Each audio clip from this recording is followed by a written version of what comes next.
की पत्र काट दो। राज मोहब्बत में पत्र रहेगी नहीं तो सोना कहां से आएगी?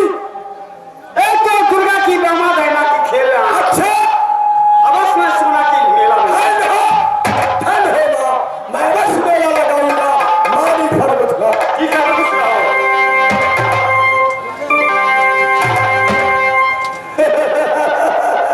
आप लोग क्या सोच रहे होंगे? क्या ज्वाला सिंह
इस वक्त मैं अपने पलंग पे जाकर आराम से बैठ जाती हूँ।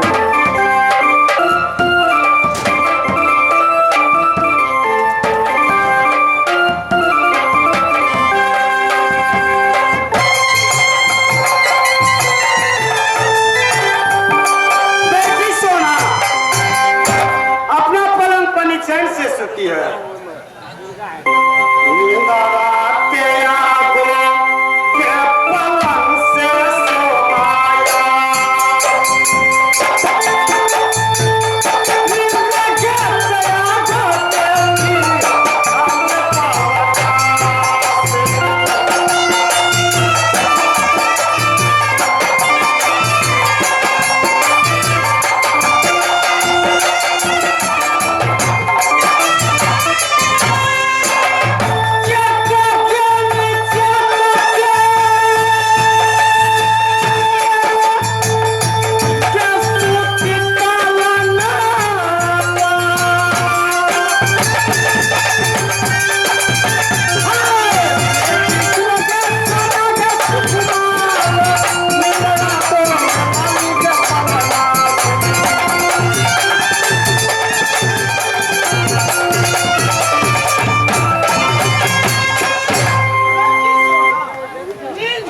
के हमने पाया।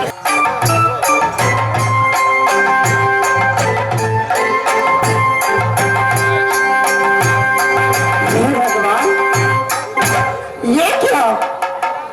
मैं अपनी पलंग पे सो रही थी कि अचानक मेरी कानों में आवाज आई कि बेटी सोना आंखें खोलो, बेटी सोना आंखें खोलो, निद्रा को तोड़ो। कितनी चैन से सोई हुई अपने पलंग पर। कौन हो जो मेरी महल में आकर मेरी कानों में आवाज बुलाती है? जल्द मेरे सामने आओ, नहीं तो मैं शराब दे दूंगी, जलकर राख हो जाओगे। जो भी हो मेरे सामने आओ।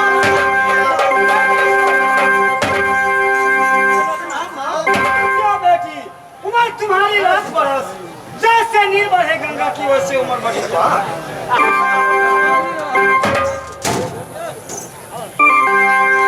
माँ बेटी हेरा तारहिनिया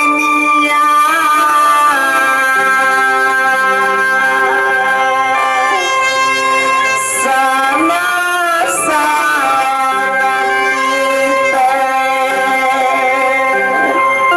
करनिया के मैया गाई के रे अधिया रात में मेरी मैया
बेटे।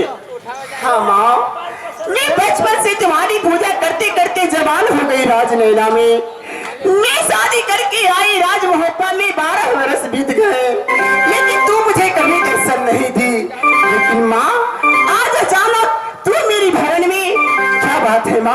बताओ, मैं बेसब्री से तुम्हारी मुखार बिंदु से सुनने के लिए बेचैन हूँ माँ। बेटी सोना, तुम्हारे लिए एक छोटा संदेश लेके सुंदर आई हूँ। क्या? मेरे लिए सुंदर संदेश? तो क्या सोना? ठीक है, मैं देती हूँ, सुनो।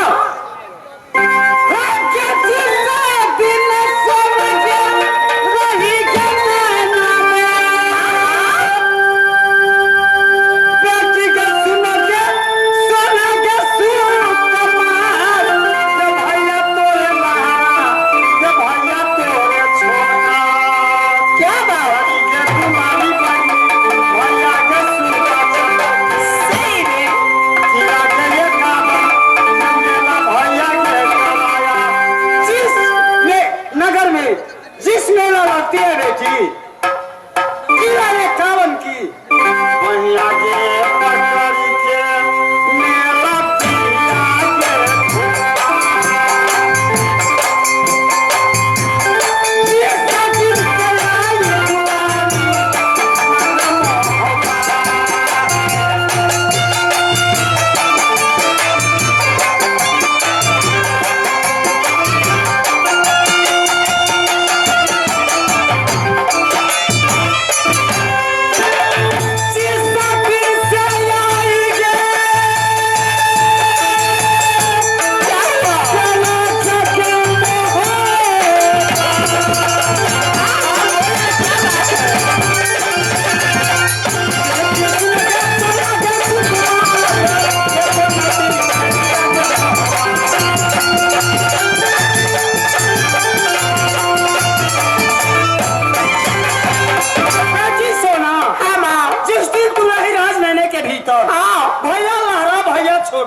बड़ी दुलारी बहनी भैया सुभाष चंद की जिस किला में मेला लगा, बाएं पकड़ के आंगली पकड़ के तुम्हारी मेला घुमाई है।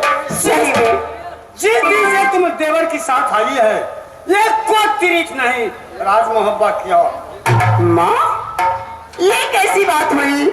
मैं नैहर में थी, कुंवारी थी, तो भैया जी मुझे मेले में ले जाते थे घुमाने फिराने, लेकिन अब तो मैं शादीशुदा हूँ, मेरा बेटा जवान हो चुका है, मेरे लिए तो हर तीर्थ हर धाम मेरा ससुराल ही है। बेटी, एक सुंदर मेला, ऐसा मेला कभी नहीं तुम देखेगी। क्या? माँ, इस मेले में ऐसी क्या खास बात है जो मैं कभी नहीं देखी हूँ? नहीं बेटी, बहुत तुम मेला घूमी है, लेकिन ऐसा मेला मणि पर्वत को लगी है।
लेकिन ऐसा मेला कभी नहीं देखी।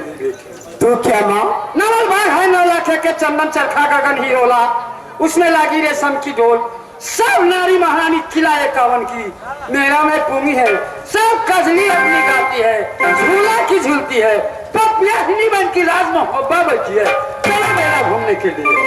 माँ, तुम तो जानती हो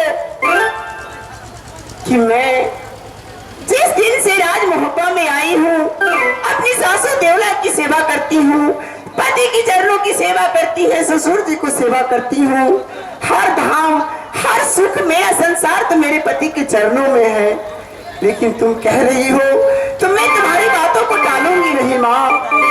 लेकिन माँ तुम तो ये भी जानती हो कि मैं इस भवन की रानी महारानी हूँ, घर से बाहर कभी पाँव नहीं रखती, लेकिन मैं आज उस मेले में कैसे जाऊंगी? हाय हाय हाय हाय हाय हाय।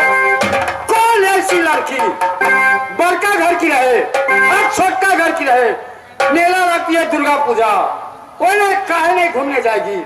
इनाम साहब वाला की बड़का दावा बना है, उसमें नारी लोग नहीं आती है घूमने के लिए, रानी है महारानी है, घर से नहीं करती। बाबा हाय हाय। माँ मेरा तो जी करता है कि मैं घर से बाहर कहीं निकलूं ही नहीं, मेरा मन तो नहीं है जाने का, लेकिन तुम तो सारे जगत की माता हो। तुम खुद मुझे कह रही हो मेला में जाने के लिए, मेला देखने के लिए। तो माँ मैं तुम्हारी बातों को आज्ञा का पालन करूंगी और मैं इस मेले में अवश्य जाऊंगी। ठीक है बेटी, जब तुम आएगी कोई रोकेगी राज मोहब्बत, किसी को बात नहीं करना, तुम चलेगी मेला में, तुम्हारे ऊपर मैं सहाय रहूंगी, खुश रहेगी बेटी।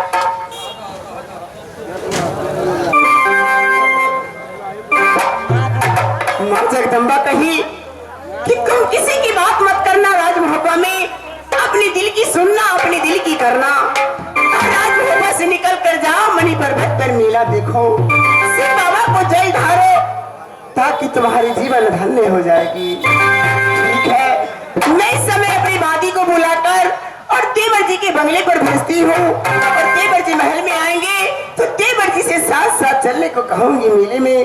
देवर जी मुझे अवश्य लेकर जाएंगे मेले में। बादी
वादी चुप चुप जियो, खुश रहो, तुम्हारी उमरिया लाख बरस, जैसे नीर बहे गंगा की वैसे उमर बही तुहार। वादी इतनी देर से मैं आवाज लगा रही थी कि बांदी बांदी बांदी करते करते मेरी गला दुख रही, तुम क्या कर रही थी महल में? बहन जी आपके महल में मैं चूल्ही चौका कर रही थी। चूल्हे चौका? सारा दिन सारी रात चूल्हे चौका करती रहती हो? आप पहले बताइए क्या ये क्या